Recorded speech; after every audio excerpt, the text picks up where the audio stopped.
Our first interview on our podcast is with the PEP team, the Profession Eritrean Platform, and we speak to Harena and Liah. And yeah, this is, I would say, if you haven't heard the podcast, I would say go listen to their podcast. But also, today listening for what networking is about and how we can support each other through networking. And yeah, so you've come out from lockdown, you're probably somewhere listening into this podcast, and networking is really important. And if you're uncomfortable with networking, I guess this is basically good insight, a good understanding of how to actually do it and actually understand what PEP is all about. And now, enjoy the podcast. How did PEP start? So PEP started, I guess, kind of from a conversation between me and Liah. So Liah and I met for the first time whilst we were at university. So I was studying in London, and Liah also the same. And our universities were quite close together. And I think it was a Freshers' Fair week, which is basically where, a lot of the university societies will come out and kind of, try and get students to sign up to them. And I was walking by with a group of my friends, and I saw a stall basically advertising for an East African society. I think it was. Hopefully that's right, Liah. And then I saw Liah there, and she basically told me about, what she'd started. So I joined that, and I guess it was the only kind of Eritrean kind of related society that was available. So we met there. And I think, we kind of stayed in touch, but after university, we lost touch a little bit and we went our own separate ways. But then I think me and her were both kind of thinking potentially about trying to start some kind of networking organization once we'd kind of, started work. And one day, I don't really even remember what I was doing or why the thought came into my head, but I just thought, let me just message Liah and see, obviously how she's doing and where she's at, but also find out whether she'd be interested in, being a part of starting up some kind of organization to bring Eritreans together in a space in London. So yeah, I sent her that message, and then Liah received it. At the time, she wasn't in London. Yeah, so basically when I got the message, I was abroad for work. And so whilst abroad, I was in Ghana, and I'd met a lot of young Ghanaians who had moved back to Ghana after either spending their time in the UK or Europe, US, wherever it was. And a lot of them just, wanting to plug back into their roots, to their home country, wanting to bring their skill set, their experience, their knowledge, and bring that back home.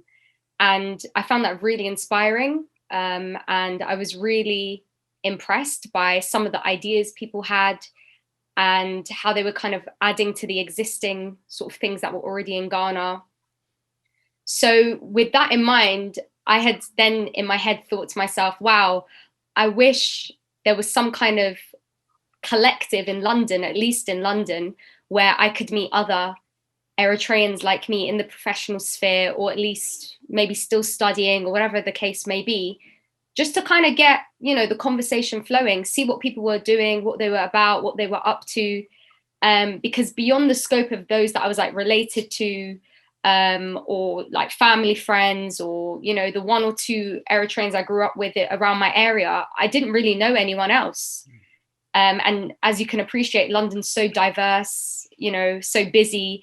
So we have, connections with people from all over the world and, with different backgrounds. So I kind of became a bit quite curious and quite drawn to the idea of just finding, where are the Eritreans in London? And so when Harena then texted me, I was in fact planning when I got back to London to reach out to her and ask the same thing of her. So it was a stroke of serendipity almost, that we had this like connection and that same thinking, and where we went about and did this. So that was kind of how we reconnected after so long. And then it was about, what is it we're trying to do here? Trying to do the kind of background research. We spent some time figuring out what it was we wanted to set up. We had ideas, we had, also like plans of what we wanted to do. We saw things that existed in other parts of the world of similar initiatives. So we went about and kind of researched and spoke with people with existing Eritrean diaspora organizations to kind of capture what they did, the challenges, the constraints, so on and so forth. And that really helped us map out what we wanted for our own and what was unique, to the context we were in London, or at least in the UK. So that was kind of the initial steps of how PEP was born, basically. So what happened there? Would you call PEP a networking platform? What would you call PEP? Yeah, I think that's a good question. I guess when we first started thinking about PEP, maybe kind of at a simple level, we just wanted to create a space for, Eritreans who were working or looking to get into work to connect. So yeah, it was kind of a networking kind of community organization. And we'd looked at what other organizations already existed, and we found a few, particularly in the US, that we kind of looked at as, I guess, a source of inspiration and see how they'd formed their societies and how they'd grown it. So we took kind of ideas from that, and also what we wanted PEP to look like. So I think, yeah, networking organization is probably the best way to describe it. I don't know if you'd agree, Liah. So I would also call it that. And I'd also add on that we also wanted to create an environment where people could not only network, but I guess also build together, like build their skill sets, and their learning and knowledge. And that was really obviously through networking, but also trying to provide some sort of skill development where we could, whether that was with, certain workshops or panel events focusing on certain themes. So there's a lot to capture basically under what we're trying to do. But the primary function obviously is as a way to bring, Eritreans in the community and also friends to who aren't Eritrean, but also want to connect with other people to a forum where they can kind of meet, connect and collaborate even, and just grow from there. Yeah. What was you doing in Ghana? Yeah, I know. Everyone always wonders, yeah. What was I doing in Ghana? Having a good time and not working, basically. Nah. So I have been working for Oxford University as an international development researcher, and the project was working on civil service reforms in Africa. So that involved me traveling. At the time I was in Ghana, but also to other African countries. So that's why I was in Ghana doing field work. Okay. So it was, would you call it exciting?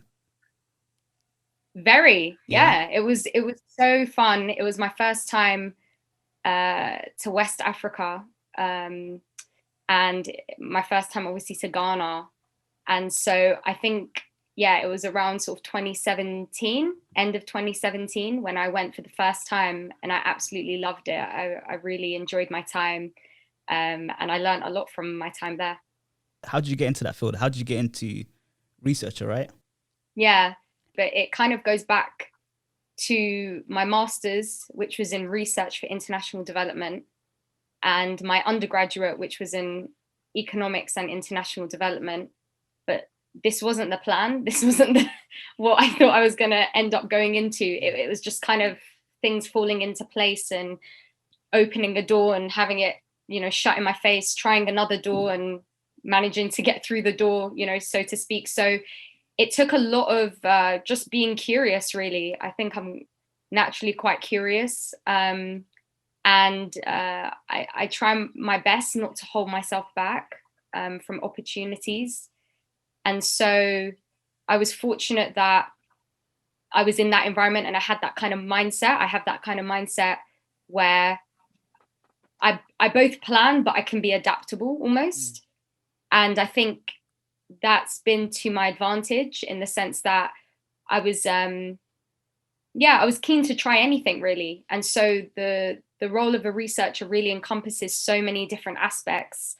I mean, even the travel wasn't something I had planned or intended. It was just kind of the opportunity presented itself once again.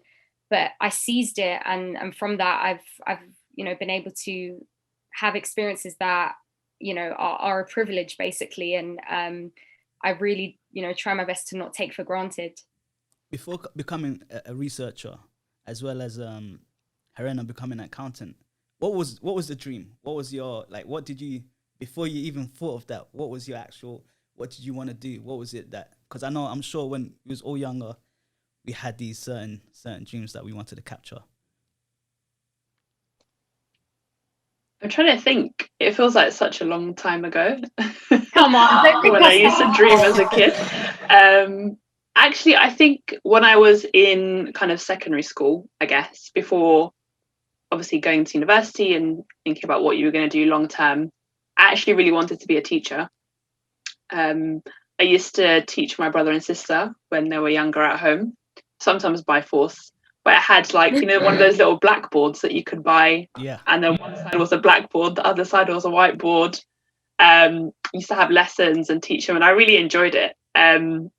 So yeah, I thought about that for a really long time, but I think I just was put off by how tough schools can be. And I went to a school that wasn't necessarily the best, and I just didn't see myself remaining patient with students that just didn't want to learn. So it wasn't for me.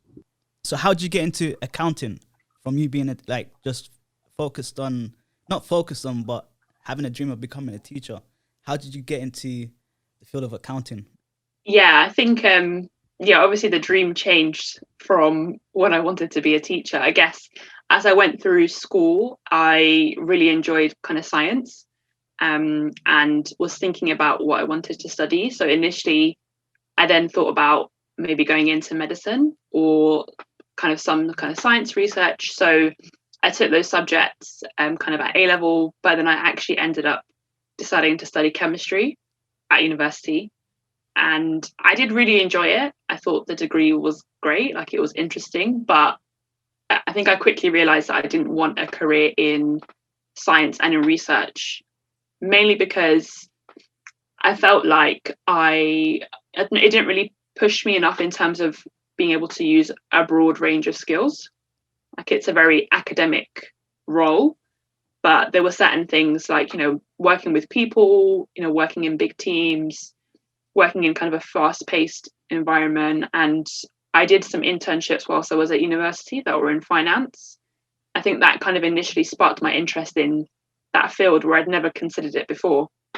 And I did a placement in an accounting company and kind of was fortunate enough to be offered a place on graduation. So that's how I got into it. Okay. Yeah, took it from there, really.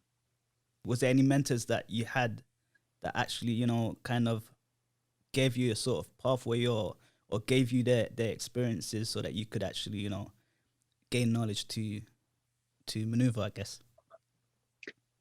I guess for me, I'd probably say not really. There isn't kind of one person that sticks out. I mean, I definitely say my parents were great, and even if they didn't necessarily understand, like the university system or how to navigate careers, in the same way, they were always really supportive, and I think they showed a real interest in what I was doing. So that was motivating, but I wouldn't say I had a specific mentor.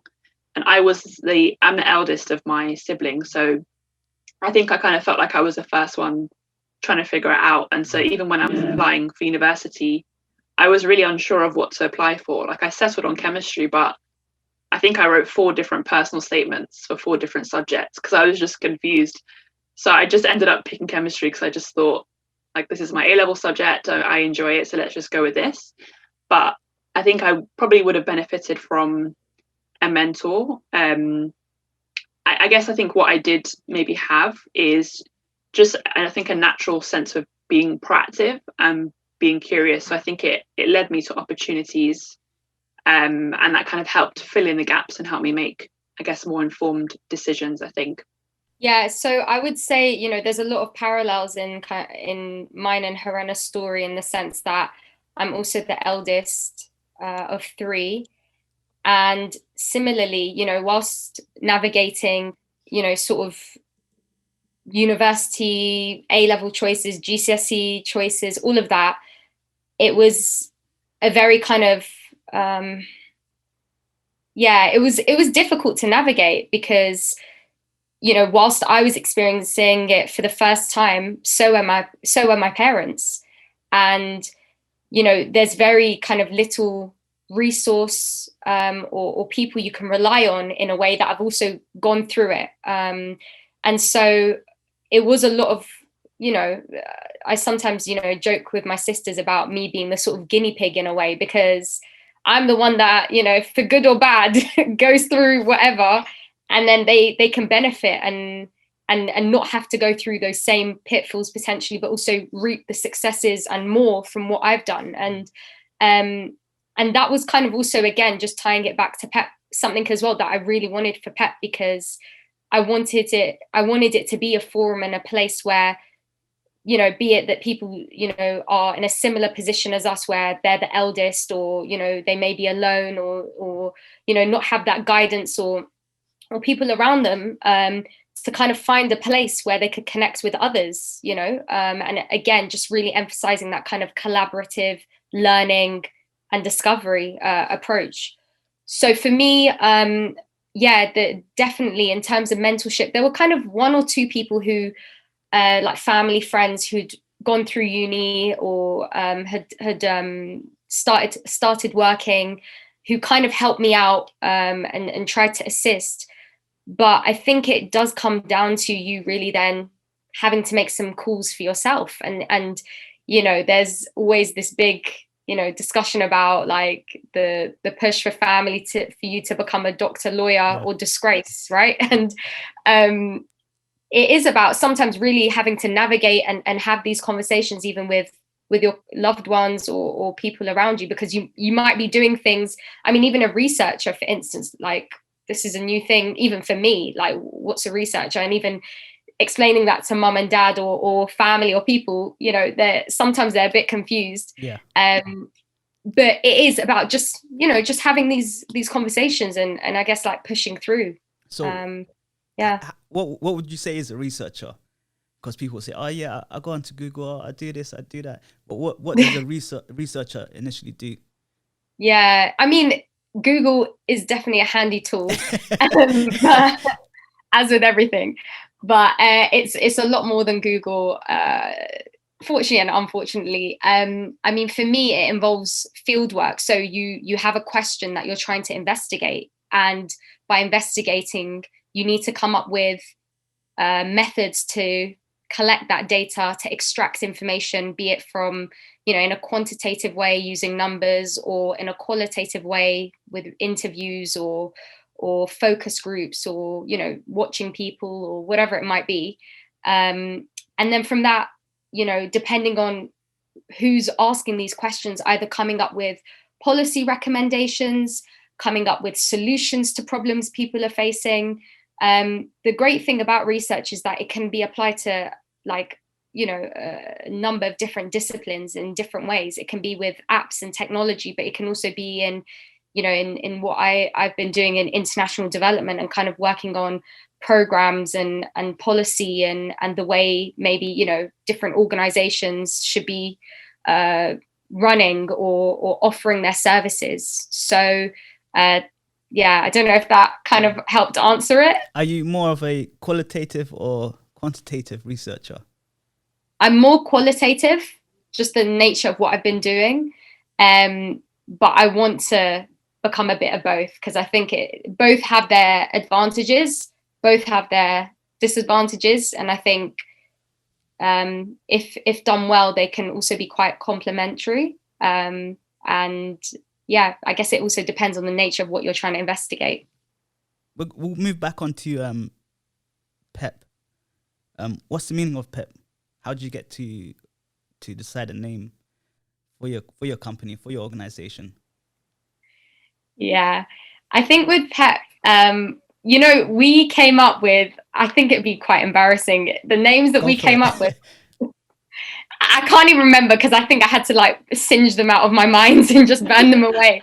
But I mean, you want it to represent so much as well as just being a, compact, quick, easy, memorable name, right? Because you want it to be something that rolls off the tongue quick. You want it to be something that people can understand what you're referring to when you say it.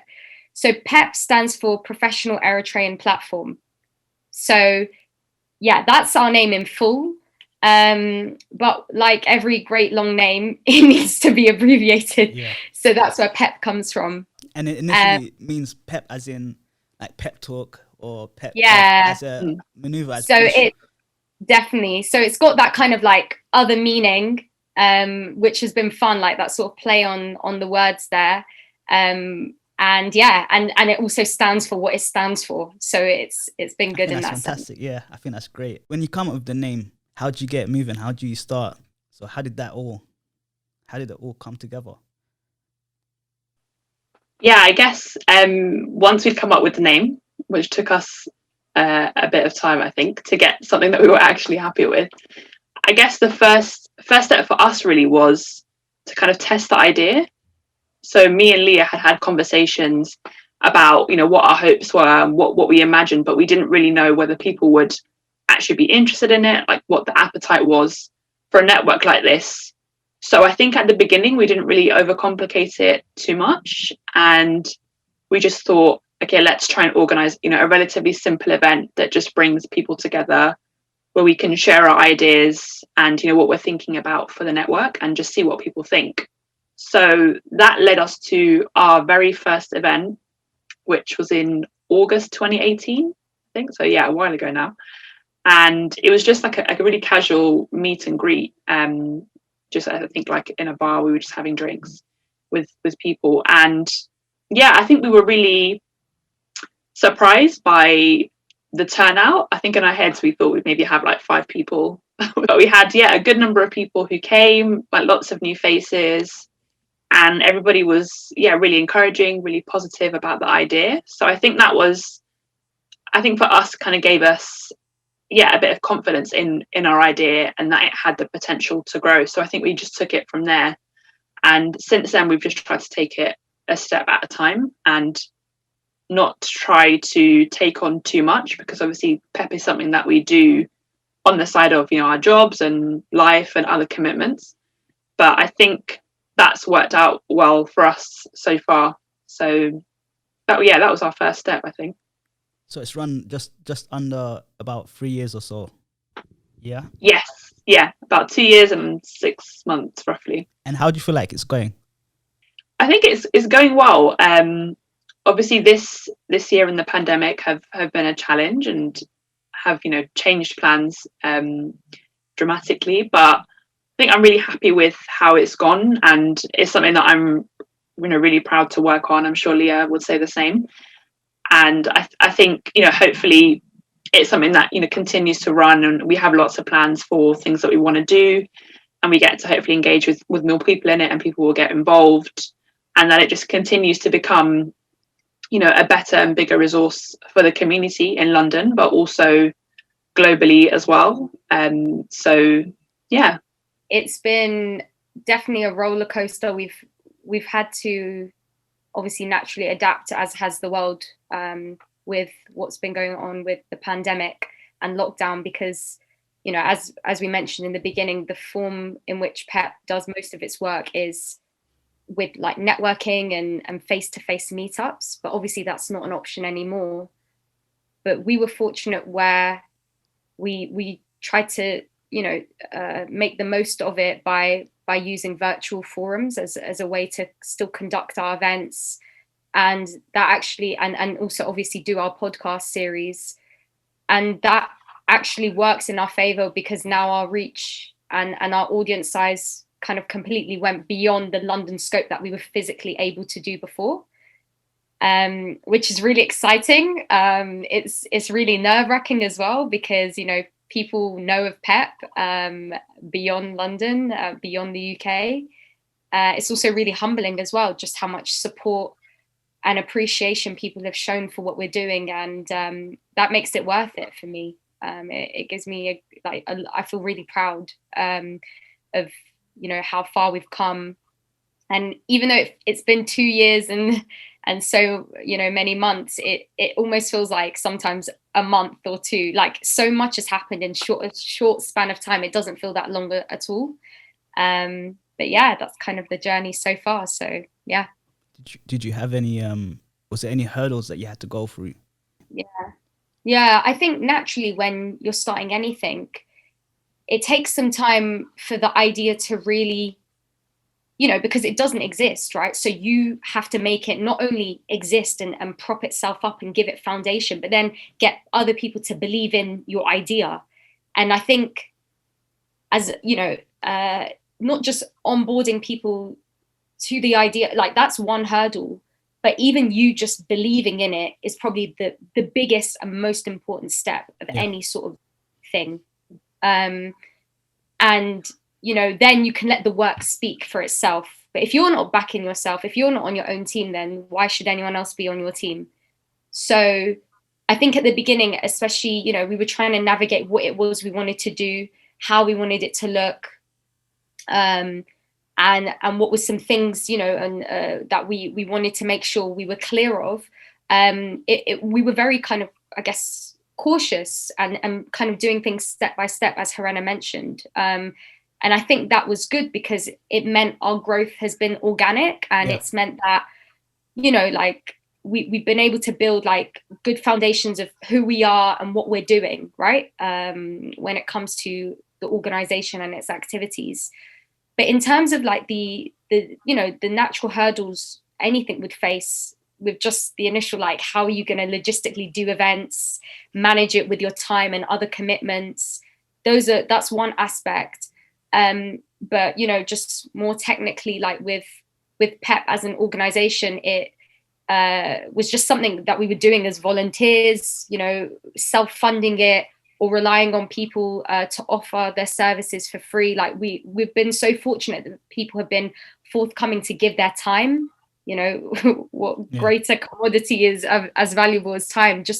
But again, just going back into people really believing in what you're doing, that's just a way that, people have kind of been able to also, show their respects to us and us to them by, inviting them onto the platform. And so it's definitely a kind of, give and take, and you learn as you go along, as with everything. What would be your goal? What would be, yes, this is what PEP is about? What would be that goal?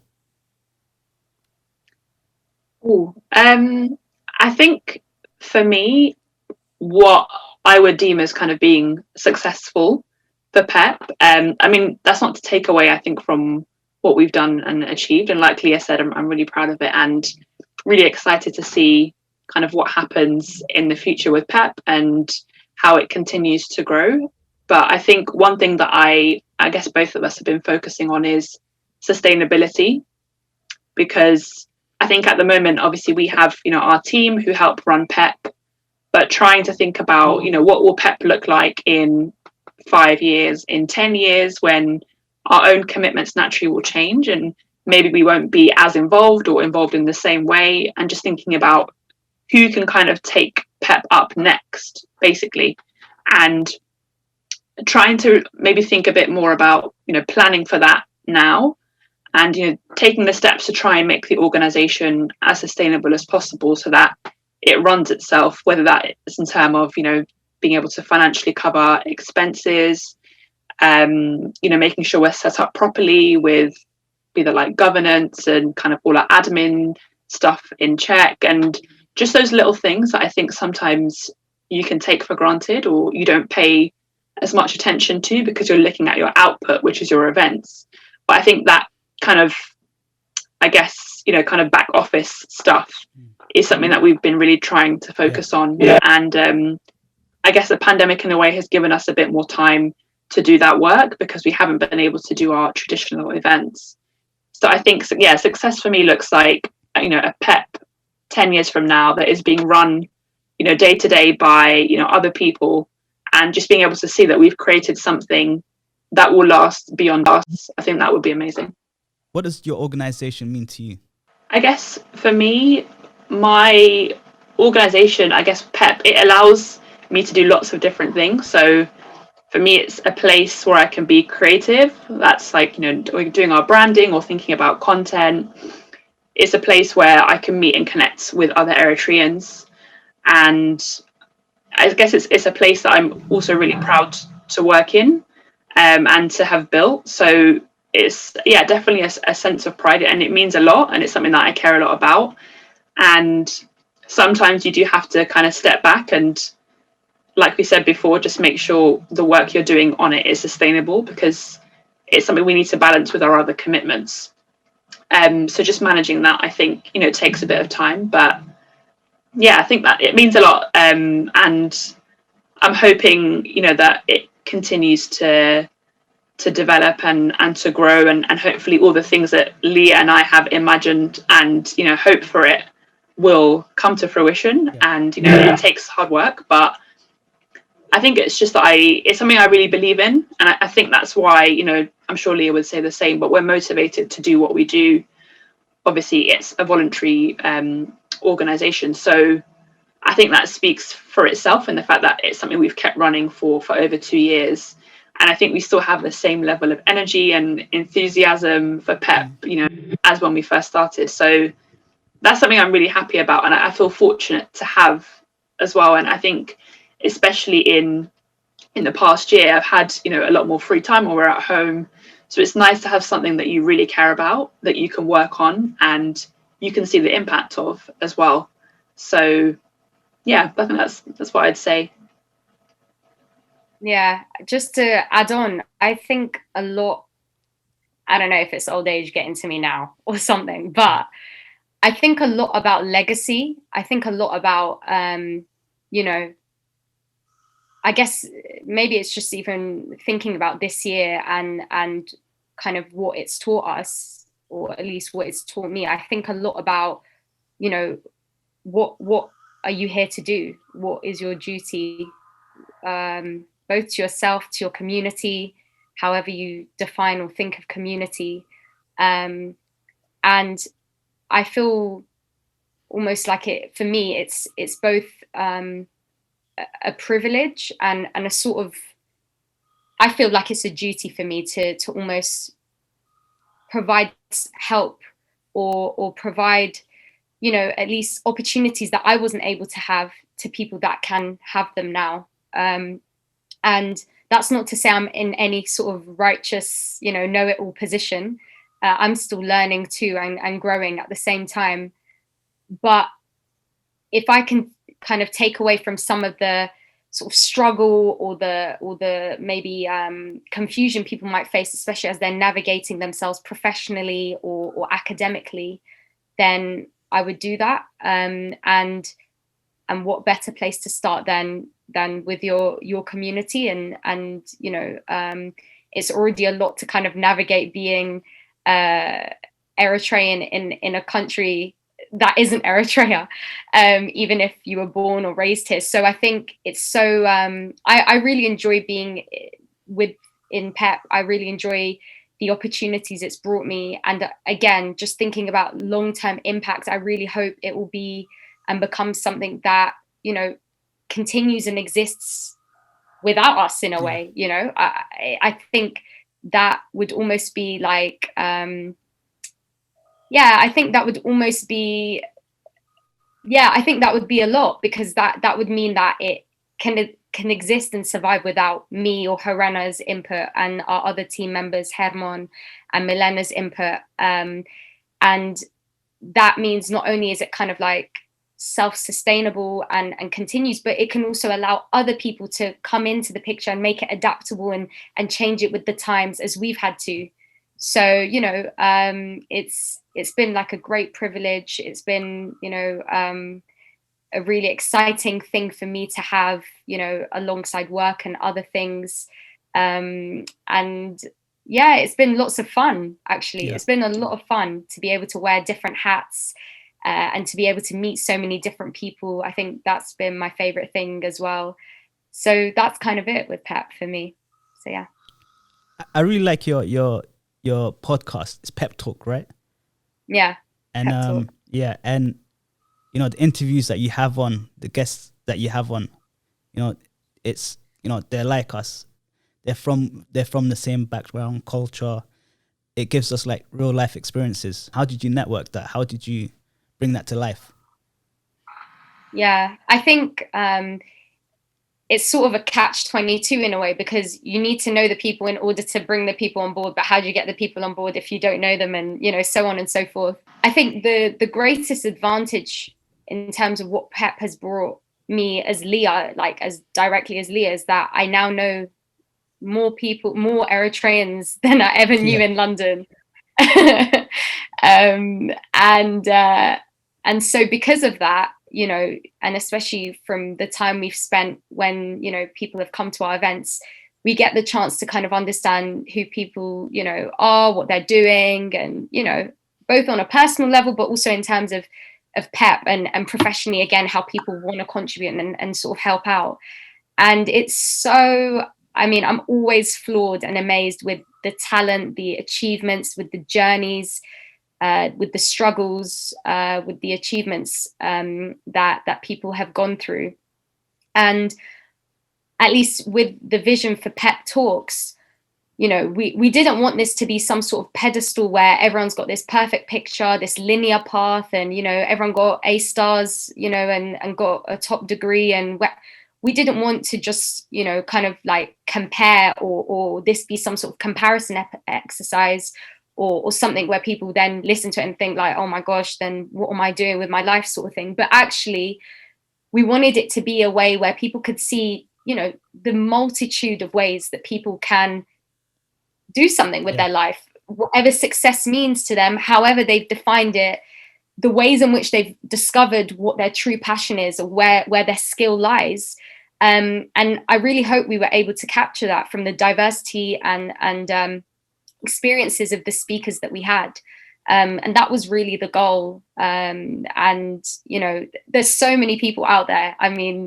Season 1 alone, like with 10 episodes, was hard enough to figure out and choose. But we wanted to show a mix, and we wanted to also highlight, an array of different topics, not just about people and their journey and lives, but also, focusing on certain topics such as like health, on finance, and just trying to find a way that, we could kind of figure out who our audience is, especially on a global scale with a podcast, right?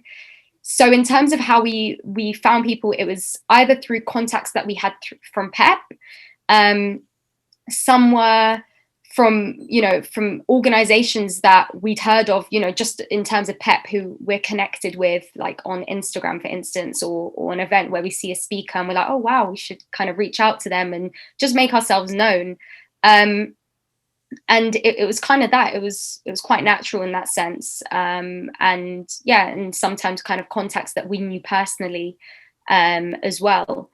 But I think what was great was because we were able to put something out there, the interest and kind of like number of people that then knew of PEP and of what we were doing grew even more. And that's great too, because then that means we've got more people that are kind of understanding what we're trying to do here, that want to support us, that kind of want to, that believe in what we're doing as well, and also want to support, what we're trying to do here. Okay, so what is the fundamentals of PEP's networking? How would you say PEP networking? What is the fundamentals of networking for PEP, or what's your framework for networking? Yeah, I think networking can be tricky. And I remember when I was at university, I used to go to these like networking events where company representatives would come, and it was like a massive room of students trying to network with these people, obviously for job opportunities. And I remember finding them really stressful. Yeah. Because it was just these big crowds of people around one person, and you were trying to get a space and people were just not in. It seemed, it wasn't easy. And I think, networking comes more easily to some people than it does to others. If you're maybe naturally a bit more extroverted, maybe kind of making small talk and conversations with people that you don't know is slightly easier. Whereas if you're a bit more reserved, and I definitely would say I'm a bit more reserved, then you can find it quite difficult. And I think for me, what I really struggled with with networking was that it felt really just not genuine, because it seemed a bit like a transaction. I was just speaking to these people and I wasn't really offering anything, and it was clear that I'm just speaking to them to try and get some information. So I found that a difficult place to be able to start a discussion. But I think as I've kind of got older and got a bit more experience, I think for me, how I choose to network, and this is my personal approach, is I try not to focus on trying to speak to as many people as possible, but more on actually creating connections with people that are genuine, or actually based in, be that a common interest or common goals. And usually I've found that even if I network with just 2 people at a huge event, that relationship tends to last a lot longer, because it's actually based on something. And I think you can tell quite quickly when you're speaking to someone how well you click. And sometimes you just don't click that well with some people, and you do. So I think it's sometimes about not trying to force a connection as well when it's not there. Yeah. So that would be kind of one of my tips. And I guess just not putting too much pressure on yourself to feel like you have to speak to lots of people. I think do what's comfortable for you. And also, I guess, understand what it is you're trying to get out of that conversation. So, if you're going specifically to an event with the intention of networking because you want to find, people in your industry, then you can be intentional with who you network with. You can prepare questions if you really want. You can share your details and follow up. And I guess try and, preparing sometimes for networking is also helpful. If you find it really difficult, then trying to think of like a few questions in your head before you go into a conversation can, I guess, is always a good way to prepare as well. But I think sometimes networking, even the word networking, can make it seem like a really formal thing. But at the basic level, it's just basically speaking to people and building relationships. So that is an important skill, but I think it does take practice. So yeah, the more you do it as well, I think the better that you get. And how important is networking? I think networking is really important.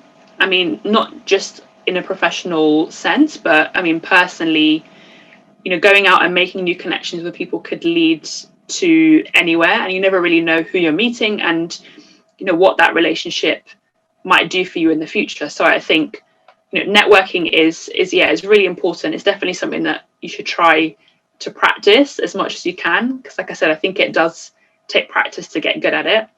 And, of course, it's a little bit more difficult in the situation we're in to go out and meet lots of new people. But even if it's virtual networking or, connecting with people online even, and just trying to build relationships, I think that's all good practice. But, even, thinking about me and Leah, for example, that was a relationship that I built off. It's effectively networking. I just went up to her and, we had a conversation and we kept in touch. And I think networking, there's one part of it is having the initial conversation, but the follow-up is also really, really important and is a part of that. So, if you're making lots of connections with people, but you're not following that up and maintaining that relationship, you lose that network very quickly.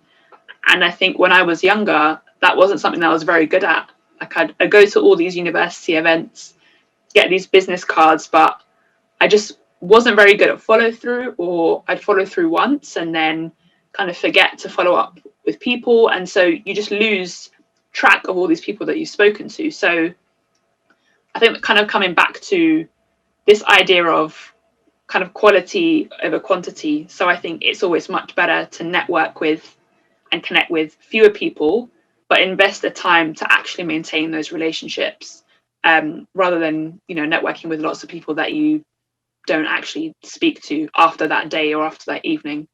So I think that would be my take on it. But I think it's a very personal thing. I think just to add as well that, behind every person you meet, no matter what, fancy job title they may have, is a person. And it is about that kind of human to human interaction and connection. And, sometimes we might be like in awe of people. Sometimes we aspire to become that person or have the life they're living or the job that they have and whatnot. But I think it also, there's something to be said in kind of just being genuine and also thinking about kind of just showing someone, like, you know, what, you know, and being honest and frank. You know, let's say you need mentorship, let's say you need guidance, and I think one thing that I was always nervous of was like sort of just asking too much of someone, and how you ask as well is also, you know, that matters too. But I think I've come to learn that people are very generous. That's obviously, you know, there are exceptions to everything, and not everyone has the time, the capacity, or the will, sometimes, quite frankly speaking.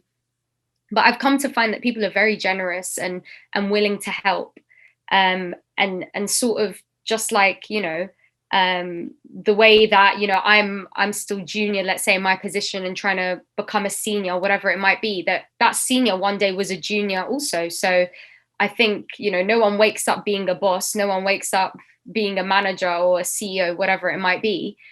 There's a ladder, there's an ascension to that point. And so I'd only like to, you know, hope that everyone can respect and understand that everyone's also just trying to, you know, climb that same ladder, so to speak. And so, yeah, networking is effective in doing that. Using the networking tool, what have you learned from other Eritreans? I would say, you know, one thing PEP has allowed me to do has been, you know, is kind of really to just see who's out there. Genuine curiosity here, like genuine, like, even though it's me with the PEP hat on, I'm just like, wow, like we've got all these people doing this and that and the other. And I'm so kind of impressed and also kind of also just, yeah, really impressed and proud of how far people have got, and the initiatives people have started. And again, you know, that was something even we wanted to try and capture in the podcasts as well. I think what, you know, we're trying to do with PEP, and certainly with other similar initiatives, you know, that are out there trying to kind of reach out to the Eritrean community at large, is this sense of just kind of gauging where people are at and what people are doing. And I think what PEP, or at least with the sort of networking approach, we've been able to just understand a small snippet. You know, it's never an exercise that finishes or has a cutoff, or just because an event ends, it's done. Like, there's always still more to find out, loads of people to find out about, to learn from, to listen to, and etc. So it's been a really, it's been a real adventure, I think, and a real privilege, I guess, too, of just seeing who's out there, and what people are up to. I guess what is the most I wouldn't say profound, but what is the most exciting thing that you've seen out there that you've networked with an Eritrean and you said that's just amazing? I think there's probably, honestly, loads of examples of people that I think I've been so impressed by.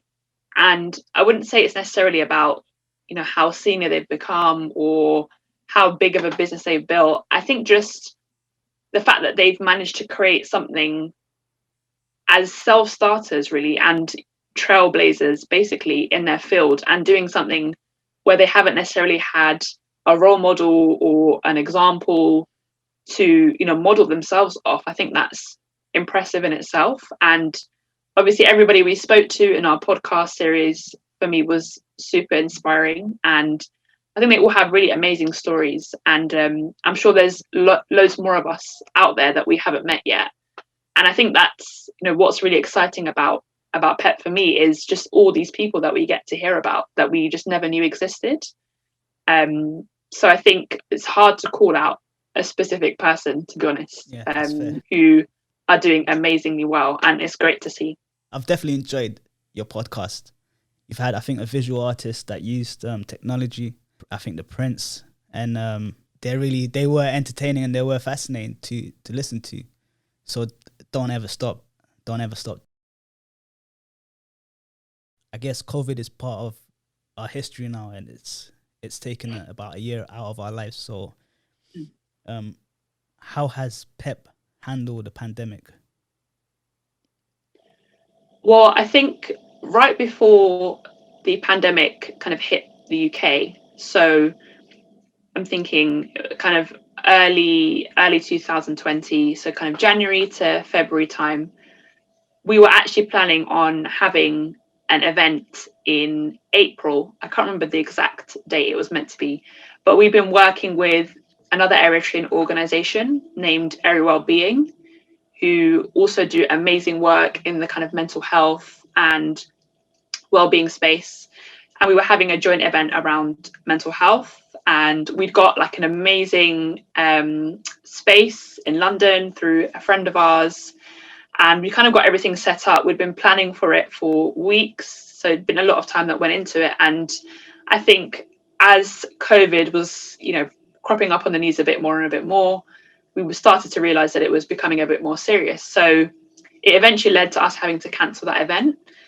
And I guess we took a pause really as PEP and as a team to just think about, well, I guess kind of what we could really do with PEP, obviously given COVID and the fact that we were all at home. But I would say maybe more on a positive note, it allowed us a bit more time to work on things that maybe weren't focused on delivering events. So, to be honest, the idea for the Pep Talks podcast really was born out of the pandemic, because we hadn't really considered doing it before. But we still wanted to find a way to reach people and share stories about, people's journeys and their careers. So I think a podcast really was an idea that came out of that. And similarly with our website, was something that we've been thinking about for ages, but hadn't had the time to really kind of deliver. So again, it gave us some time to work on that, and we launched that as well. So I think we handled it and we had to adapt. So obviously we haven't been able to have the normal events, and we've definitely missed, meeting people in real life and networking with, with our friends and the community. But we're hoping that, this time has meant that we've been able to set up and I guess create things that will last a long time. So obviously now our website's done, our podcast's out there, we've created things that will stand the test of time, and hopefully when COVID and the pandemic are resolved, and we can only hope, then we can go back to our events and doing those things as well. But I think it definitely has taught us that there's a lot that we can do virtually as well, and it wasn't something that maybe we'd considered as much. So I think that's been a learning point for us. What do you do? What is a PEP event? Yeah, so we've had a few different types of events. I'll talk about a few, and then Leah can talk about some. I'm trying to think about, I guess if we go way back, obviously our first event was kind of a meet and greet. So we tend to have kind of informal networking events. So I guess more socials where there isn't necessarily an agenda or a speaker. It's just a place for people to come and chill and mingle. And we've had some panel events as well. So we as a PEP team actually did a panel discussion about our own journeys, and that was our second event. And we had a panel about entrepreneurship too, where we had members of the Eritrean community who successfully set up their own businesses come and speak about their own journeys and their challenges as well. So we've had a bit of a mix. What else have we had? Then we also try to, I guess, branch out from not just having people, come and talk about their experiences, but actually try and support people with, some core skills that we felt like, were important in the professional working sphere, such as skills about networking. So Milena, who's also on the PEP team, ran a networking skills event workshop where people would just basically talk through the fundamentals of networking, and then obviously at the end, what better way to wrap it up then with some more networking. So it was a good way for people to kind of learn their skills and then put it to the test. But alongside the kind of quite information led events, we also wanted to make sure we tried some other fun things. As I said, it's always been just exploring and trying new things out. So we did PEP in the Park, where I think 2 summers ago now, we just got some food, and just told people to come meet us at the park, and just basically just chilled there, just eating, and played some games, like football and whatnot. But again, just a fun way for people to just gather and meet, and it's been so nice too, because I think, and I don't know if you guys, what you guys might take on this, but whenever I've seen, on the street, like as I'm walking, if I see another Eritrean, I kind of always think, oh, should I say hi? Should I not? Sort of, there's this weird eye contact dance thing you sort of do. Like, do I look at them? Do I not? Should I look at the floor? The floor's really interesting. The pavement's nice, whatever. And, I remember that we had one event. I think it was our first one. And then afterwards, someone that I met at the event, I think a week or two, I saw them on the bus. And I was like, oh, hey. And they were like, hey. And then we just sat, we had a nice little convo, and then we went our separate ways to work. And I was then thinking to myself, had this had happened, prior to this event or before doing PEP, that whole interaction wouldn't have happened. It would have just been a bunch of awkward stares and been like, right, let me not sit there. Let me not do that. Do you get what I mean? And so when you can just see the impact of a small thing like that, it's not even necessarily about what kind of event you do, really. It's just about putting people together and letting people talk, really, and meet and interact. And there's so many of us here in London, in the UK, internationally. So it's always great to be able to have that platform where you can just connect and meet. And again, that's kind of at the heart of every type of event that we do. And, hopefully, pending this whole situation, I look forward to resuming our activities again and kind of, being able to meet people again, in person would be great. What other advice do you have about, I guess, networking with PEP? What would be the advice you'd give?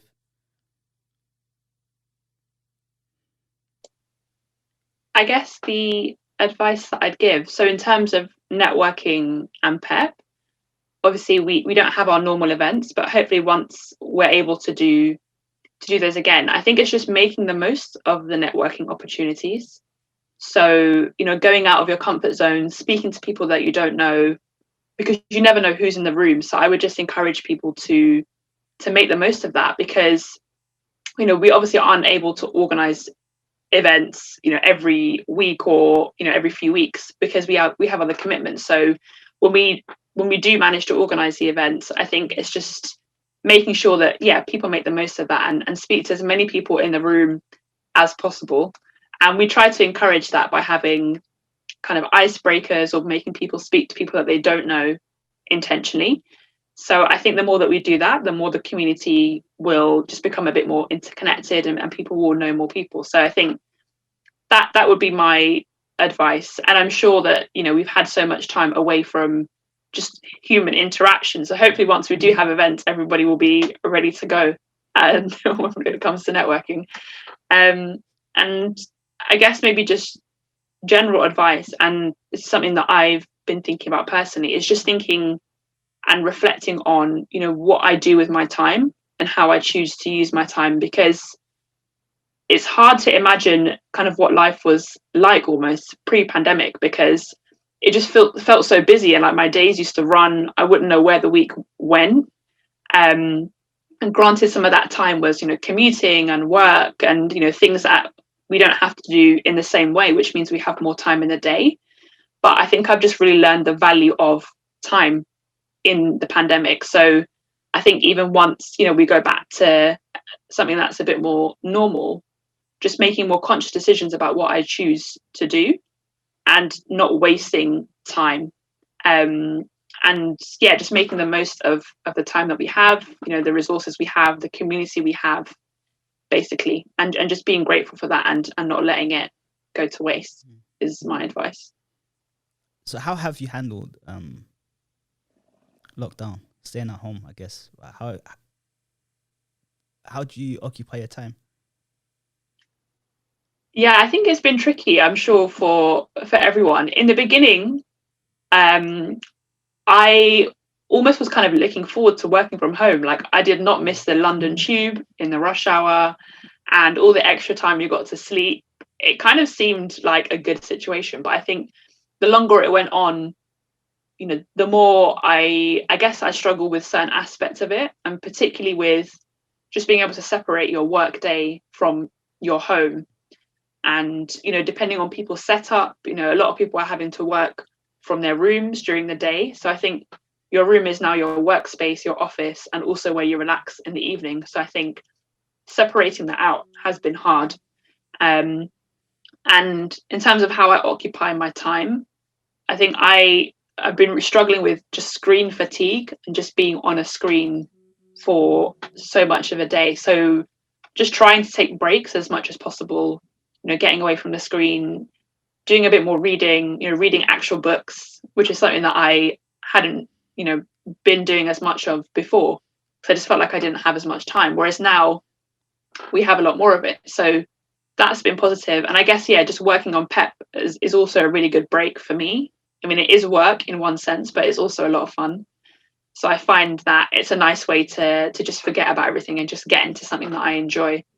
So yeah, they're the main things. Some challenges, but I think just trying to stay positive is important. And it is hard to do because there is obviously so much going around, so much going on around us, and it is a really difficult time for a lot of people, understandably. So it can be hard, but I think, you know, just, you know, touching base with people that you know in your network, you know, trying to do something positive with your time. And I think sometimes staying away from a lot of negative news has helped me as well, to just get a break from the constant feed of news that we hear, you know, obviously about COVID and things going on more generally. So I think that's how I've been dealing with it. But yeah, it's difficult. So we've started with Eritrean Society, we've started an online store. The concept was to make money, but support the whole Eritrean Society. Every April, every fiscal year, we was hoping to give a percentage back to charity. And the question that I'm trying to propose into this is basically, how do you support Eritrean businesses? Because there are many Eritrean, especially in London, there are many startup businesses, organizations, and charities. So how do we actually focus onto keeping those businesses alive? How do we support our community? I think, you know, one of the things is probably just around awareness.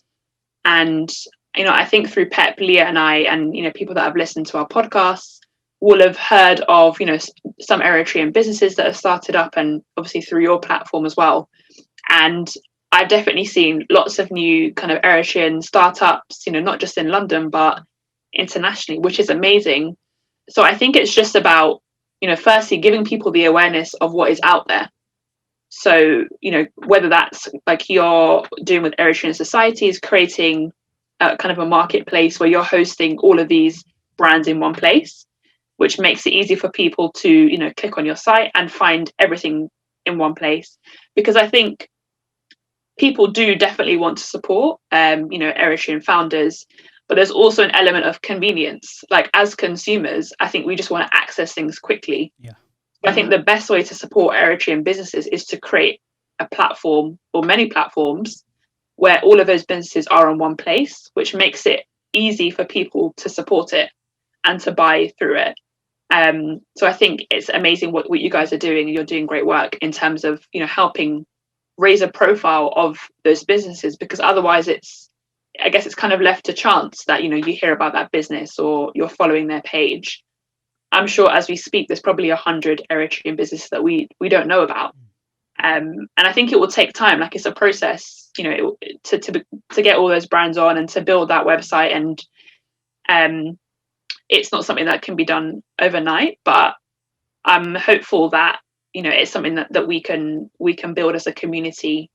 And yeah, I'm confident that, you know, people are supportive, and I speak for Liah and I am sure when we say we'd love to support, you know, loads of Eritrean businesses. And whenever we do hear of one, it's exciting because it's nice to just see things being made by, people who are like us, whether it's Eritrean specific products or just things that are relevant to everyone. So I think, we're at the start of that journey, maybe in terms of where we are, but I think, the future is definitely bright, and I'm sure it's kind of a growing trend, even thinking about things like Black Pound Day in the UK, which is like a monthly initiative to help people support Black businesses. So there's a lot more attention, I think, on supporting, Black businesses, and obviously for us Eritrean businesses as well. So I think that's what I would say. We're talking about the future. Where do you see PEP in the future? Yeah, I was just thinking, where do we see PEP in the future? I think I think we mentioned this earlier about kind of just taking each step at a time, and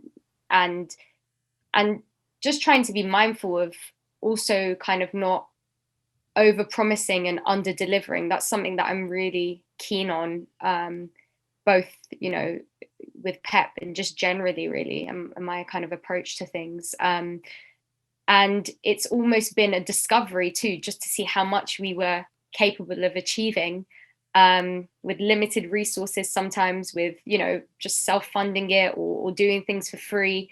And with the generous support of people who were able to offer their time or resources or their connections, whatever it might be, we've been able to get so far. So I also, I guess, firstly want to thank people that have supported us, be it directly or just even by just spreading the word or following us, or, however far or near. It honestly makes it a joy to be able to do what we're doing, and especially do something where, people are actually appreciating it.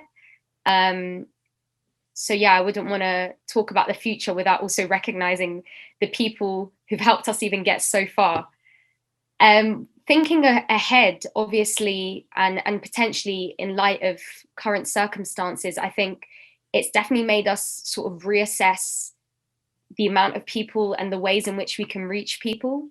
As we mentioned in the beginning, our focus was very, directly in London, and even whilst it was in London, we still had people that would journey in to find us and come to our events. Again, just how, amazing that was, that people would take the time and make the effort to journey and come to see us. And so I think the scope of just knowing what is out there and that potential is still something we're even discovering as we continue with our efforts and our journey. But I know for sure that definitely just keeping up with what we've been doing so far is definitely something, obviously is working well.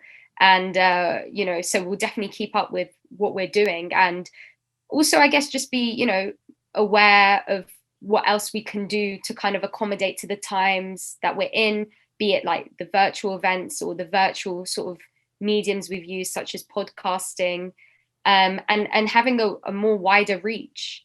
And so I think those are the kind of main sort of outputty things.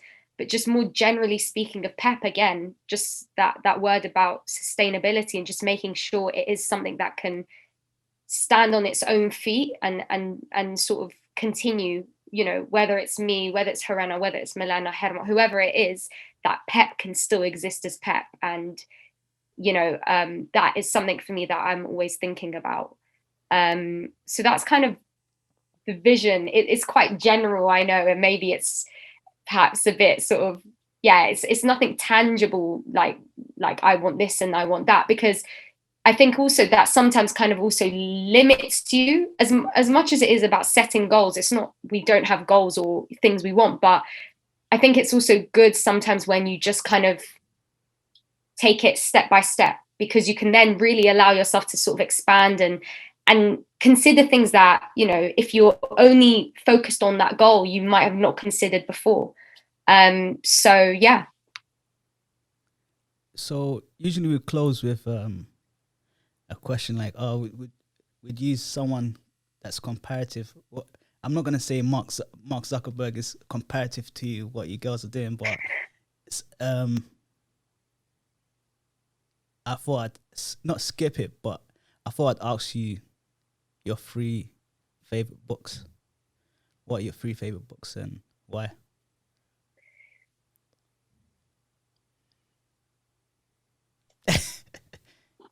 Might need time to think. I know. I'm also thinking, what books have I read recently? Sorry, but I should have given you a head start on that.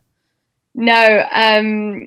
So I'll need to remind myself of the title again. But I read this really great book about time. And this was during actually, I think the first lockdown we had. And I just read a book about the concept of time and this rush we have to kind of like just all the time, this constant rush. And I don't know if it's like the London vibe. I don't know if it's London. I don't know if it's the lives and the way we're built to work nowadays and what's sort of expected of us and that pressure. But I really enjoyed reading that book and just kind of grasping the conscious decisions that we're making. And sometimes they could even be subconscious decisions about how we spend our time, how we value time, how we use our time, and making time for things that we consider important, both, you know, in terms of being productive, you know, quote unquote, whatever that means, but also just having free time to explore, to try new things, to maybe, you know, learn a new skill or a new talent, or just even sit with yourself and just be quiet, you know, or just doodle on a sketch pad, whatever it might be. Just giving yourself that time, I guess, to learn and play and try. So that's one book. I want to now give you a real title of a book.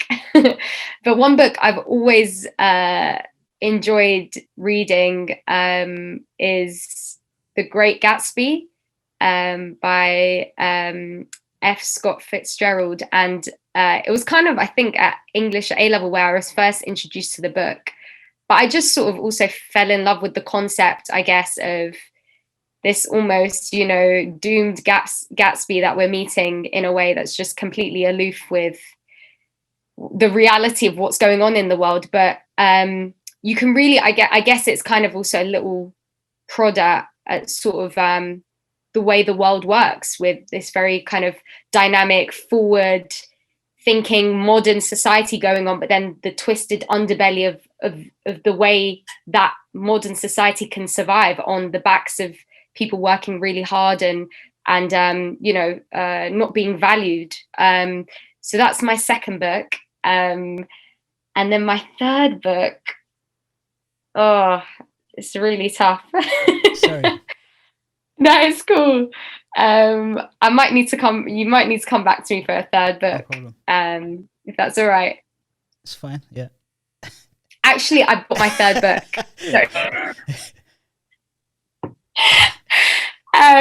It's a book by Dale Carnegie, which I'm reading at the moment. It's called How to Win Friends and Influence People. And it was apparently just like this really great read, and from what I'd heard. So I just thought, let me just pick it up and read it. And again, you know, we've been talking about networking so many times, and I should have flagged this book up earlier while saying that, because he talks about all of these principles about, you know, how you are with people, how you listen to people, techniques that you can use, you know, just even remembering someone's name and the impact that has, you know, as opposed to being like, hey, you, or hello, you know, but just directly being like, hi, you know, blank, whatever the name is, the impact that can have. So I really enjoyed reading something quite practical in that sense, and something about, I guess, yeah, just how you work with people, because, you know, people are who we live with, people are who we work with, and everything is happening through us, because of us, from us. So if you don't also know how to navigate how you are with people and be a people person, and I guess professionally, even as a researcher, you need to be a sort of people person, in the sense you need to know how to get on with people, you need to know how to communicate with people effectively. It's been a really great book to read for me in that sense. So yeah, that would be my third. Harena, are you ready for the? Do you have 3 books that you wanna push or? Yeah, I was trying to think back to what my actual favorite books were. I've read quite a few over the years. I think my first one is a throwback to, I guess, the first time I remember really getting into a book, and it's a book called Noughts and Crosses, and it's a fictional story about an interracial couple, but it's kind of reversed in the sense that people who are black are superior and people who are white are inferior. So it was an interesting play on, I guess, reality.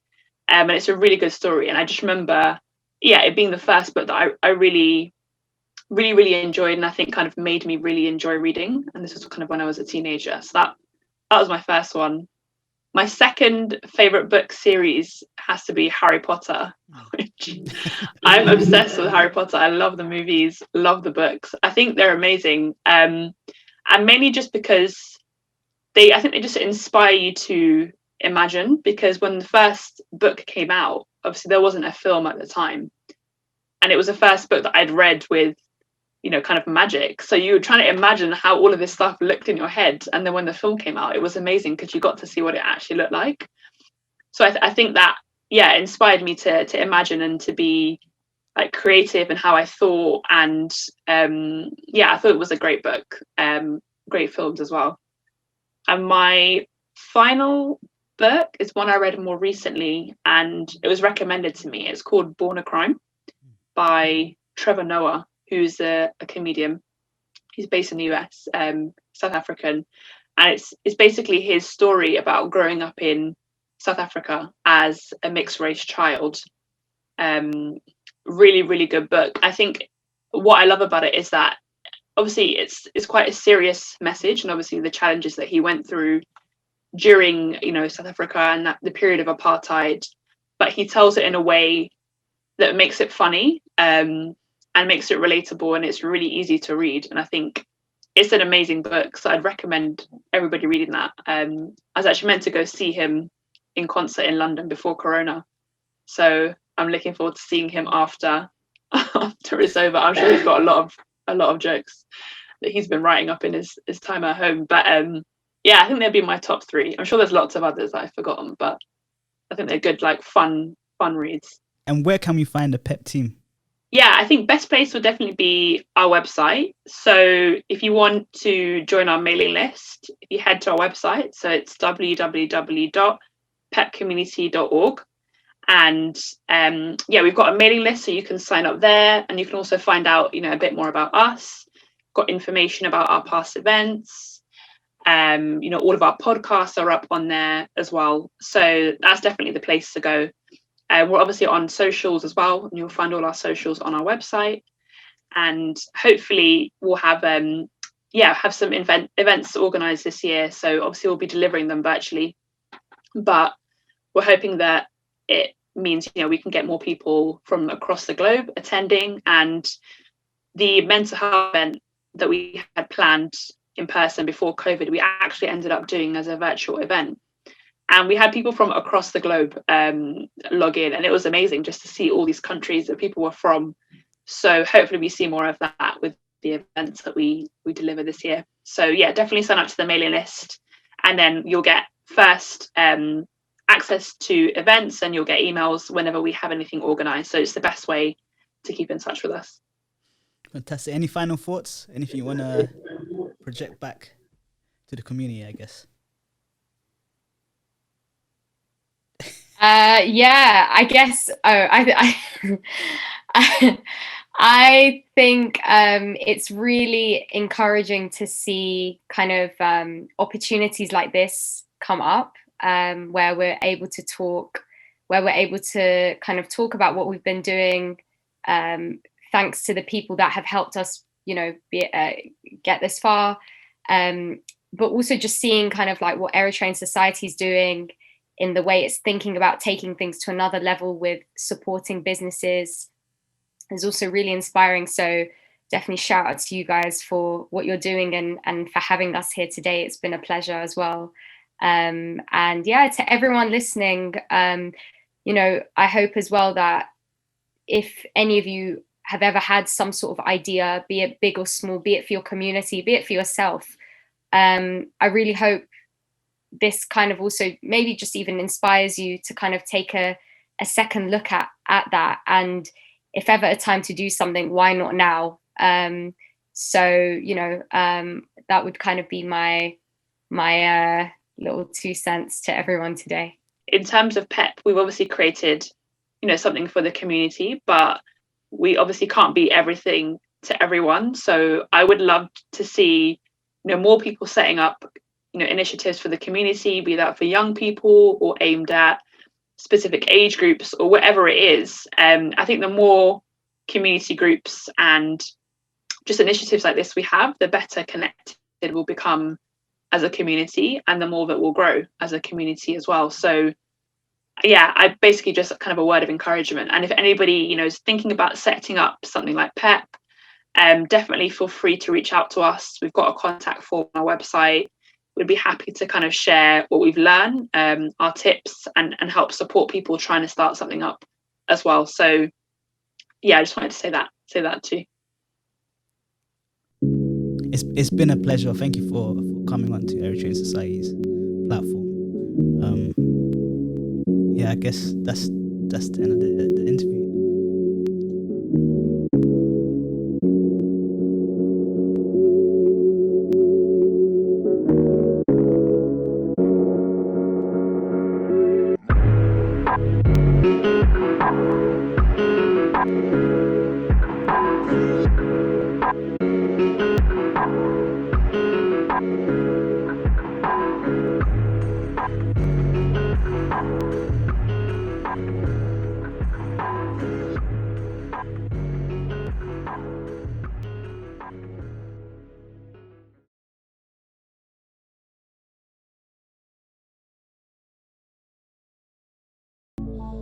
Yo, I don't need a coach. I don't need advice. Okay, all right, good talk, coach. Thanks.